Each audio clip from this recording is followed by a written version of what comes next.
Hai murid-murid, kali ini kita bertemu lagi dalam sesi PDPR kita selepas cuti. Kita berjumpa lagi dan kita akan teruskan dengan pelajaran kita dengan tajuk yang selanjutnya. Kita teruskan pelajaran kita. Tapi sebelum itu kita lihat apa yang telah kita belajar dalam pelajaran kita pada sesi yang lepas. Dalam sesi pelajaran yang lepas, kita telah belajar mengenal bahagian tumbuhan. Kita juga belajar ciri-ciri bahagian tumbuhan yang berbeza. Kemudian kita belajar tentang kepentingan bahagian tumbuhan.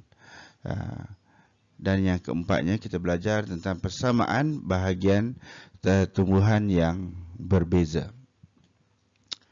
Baik. Jadi apa yang akan kita belajar dalam pelajaran kita pada hari ini? Hari ini kita akan belajar, pada sesi kali ini kita akan belajar dengan tajuk magnet. Ya pasti murid-murid telah pernah dengar dan mengetahui magnet. Sikit. Jadi kita nak belajar mengenal magnet. Apa gunanya magnet? Dan yang keduanya kita nak belajar mengenal bentuk-bentuk magnet. Kita buat sikit je dulu sebab baru naik sekolah kan. Jadi kita nak bina balik kita punya momentum belajar. Jadi cikgu tak bagi banyak supaya murid-murid boleh pelan-pelan kita ikut dan meneruskan pembelajaran kita pada kali ini. Lepas ni kita tak ada cuti dah. Okey.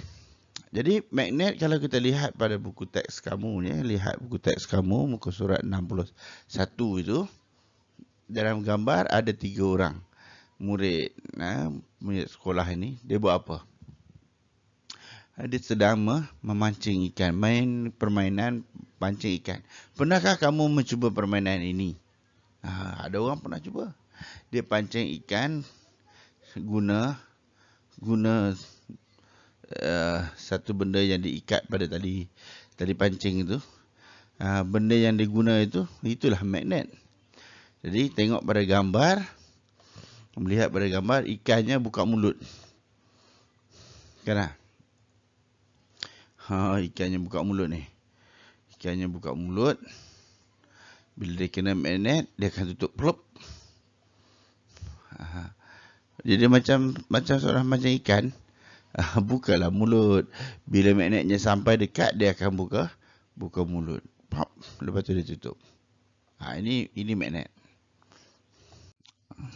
Ada ramai yang pernah mainkan permainan itu. Jadi kita lihat kepada kegunaan magnet. Apa gunanya magnet ini? Mari kita belajar tentang magnet. Magnet berguna dalam kehidupan seharian kita. Buku teks muka surat 62. Jadi ada perbualan di situ di antara anak dan ibu. Mak, bagaimana menggunakan pintu peti sejuk? Bagaimanakah pintu peti sejuk ini boleh ditutup rapat? Ibu dia jawab apa? Ibu dia jawab, peti sejuk ada magnet, sayang. Dia kata, ada magnet. Jadi dalam gambar kita ni ditunjuk kat mana letaknya magnet tu. Ni ditunjuk. Ni dia letak. Ditunjuk kat kita. Kat mana letaknya magnet pada peti sejuk. Okey. Kemudian kalau peti sejuk ni, pintu tu bila kita tutup, kita nampak getah. Di belakang getah tu ada magnet. Sebab tu bila kita tolak pintu peti sejuk, blop, dia akan tutup. Yang keduanya, magnet ini selalu kita lihat pada peti sejuk ada satu pelekat yang kita buat hiasan-hiasan, fridge magnet. Fridge magnet. Kita buat hiasan-hiasan itu kita boleh tampal pada dinding peti sejuk. Jadi dialog di bawah ini ada satu dialog lagi antara guru dan murid. Bagaimana tanda nama cikgu boleh melekat tanpa menggunakan pin? Kalau dulu name tag pakai pin, sekarang Dia maju, dia pakai magnet. Jadi tak payah baju pun tak berlubang. Itu lebih baik. Jadi kalau kamu lihat ini dia ada anak panah ni kan. Anak panah ni dia ada bentuk bulat-bulat ni. Bulat-bulat ni. Bulat-bulat ni lah magnet. Oh, tanda nama ini ada magnet, dia kata. Cikgu cakap. Dah. Ini perbualan yang kedua. Perbualan yang ketiga. Ni. Kamu boleh lihat. Bagaimana kotak pensel ini boleh ditutup rapat. Kotak pensel boleh ditutup rapat. Konsepnya sama macam peti sejuk. Sama macam peti sejuk. Cuma peti sejuk ni kita tak nampak magnetnya. Dia pasang getah di bahagian tepi tu. Kalau kotak pensel, ni kita nampak magnetnya di ni.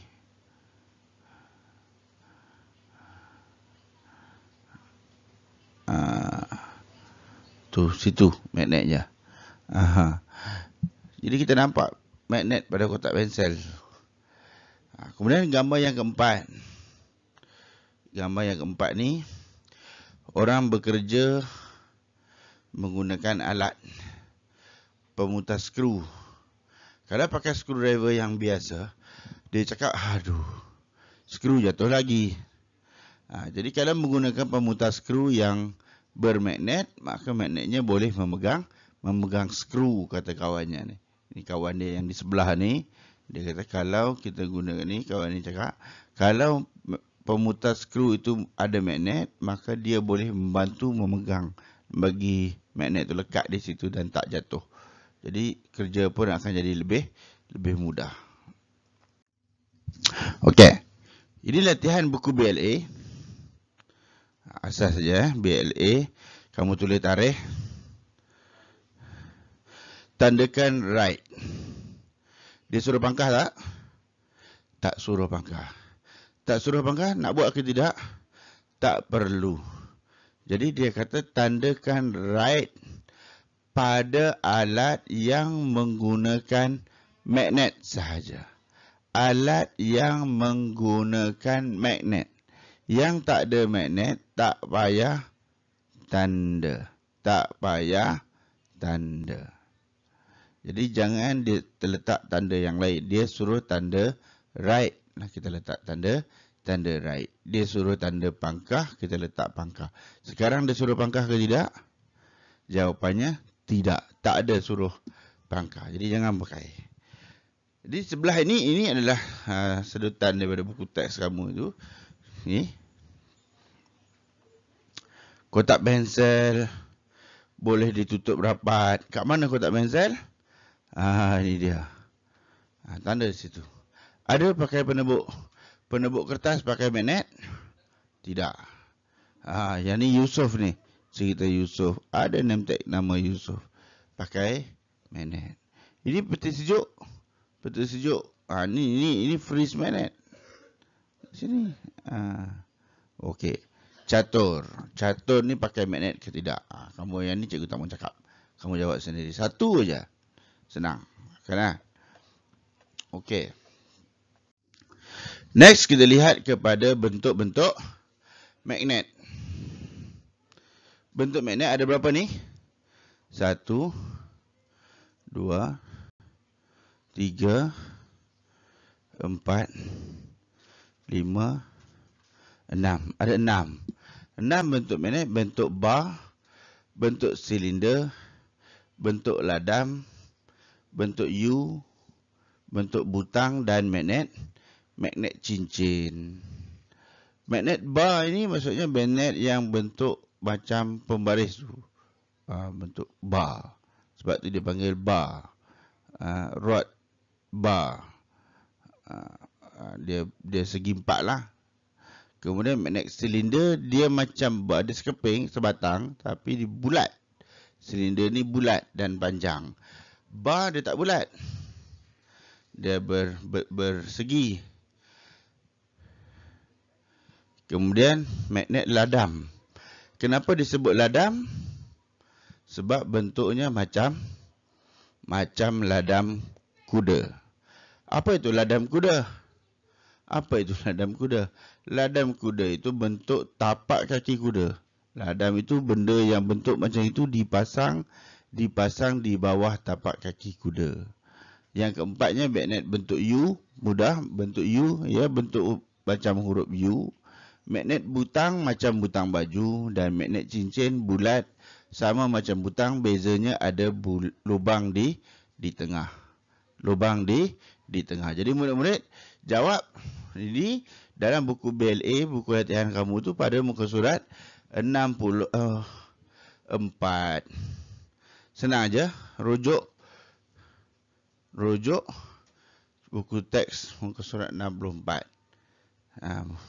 Buku BLA muka surat 42. Ni cikgu dah tunjuk kat sini kan.